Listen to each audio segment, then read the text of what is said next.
Hello everyone, welcome back once again. Please like and share the videos that I post and please subscribe to my channel if you haven't done so. So the game I'm going to show you today was played between Veselin Topalov and Alexey Shirov. This game is also known as a troublesome priest. I'm not going to talk much about the game. Let's see how the game went on. Here, Topalov has a white piece and opens with d4. Knight f6, c4, g6, the king is in defense. Knight c3, bishop d5 here. So here he prefers to go for the Grunfeld defense. cd5, knight d5, and e4. It's theory knight c3, bc3, bishop g7, and bishop b5 check, provoking c6, and now retreating the bishop to a4. F castles, knight to e2, knight d7, and castles. e5, Shirov attacks the center. F3, queen e7, bishop e3, and rook d8. Queen c2, knight b6, attacking the bishop. The bishop went back. Bishop e6, keeping an eye on the c4 square. Rook a1 and knight c4. And now the knight on c4 is very strong, stacking the bishop. And bishop c1. It's a prophylactic move which prevents the knight to go to any other square in white's camp. b5, solidifying the knight even more. We have f4 now. Topalov wants to open up the king side. e4, knight d4, and bishop g4, attacking the d1 rook.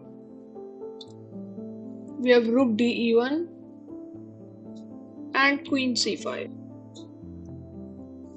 Earlier you couldn't take knight c6 because of queen c5 check, and you would be down a lot of material.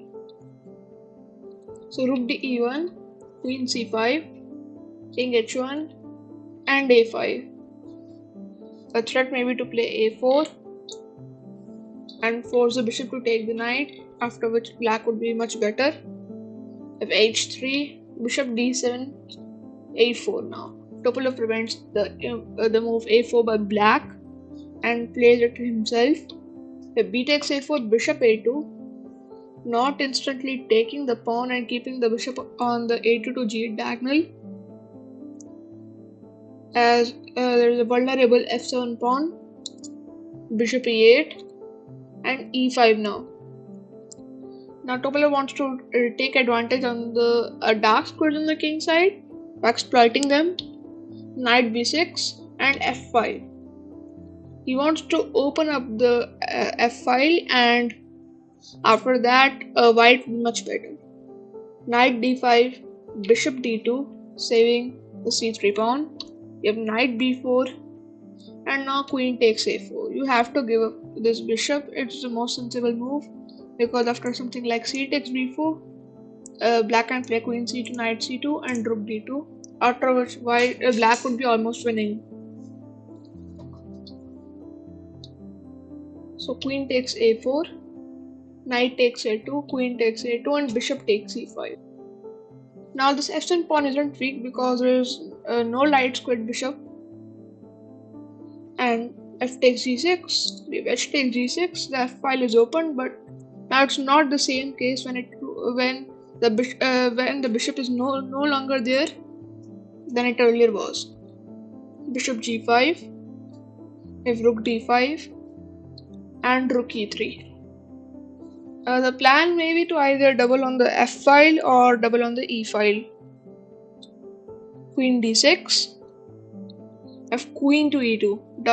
And now maybe rook e1 can be an additional threat, and because the pieces are lining up on the e file.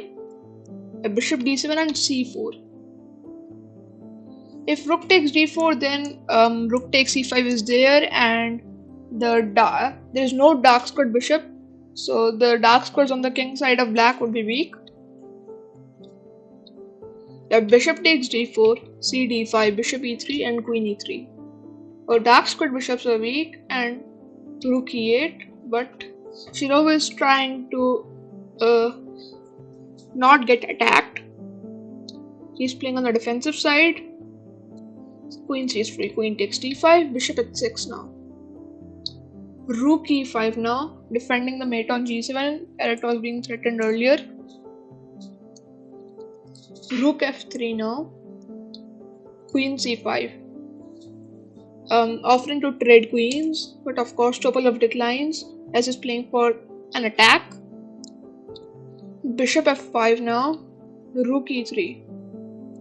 You can't take the rook because you have mate on g7. So f6 is a forced move. Rook takes e5, queen takes e5, queen a2 check, queen d5, and now Topalov takes on d5 check. And now the end game is a bit complicated.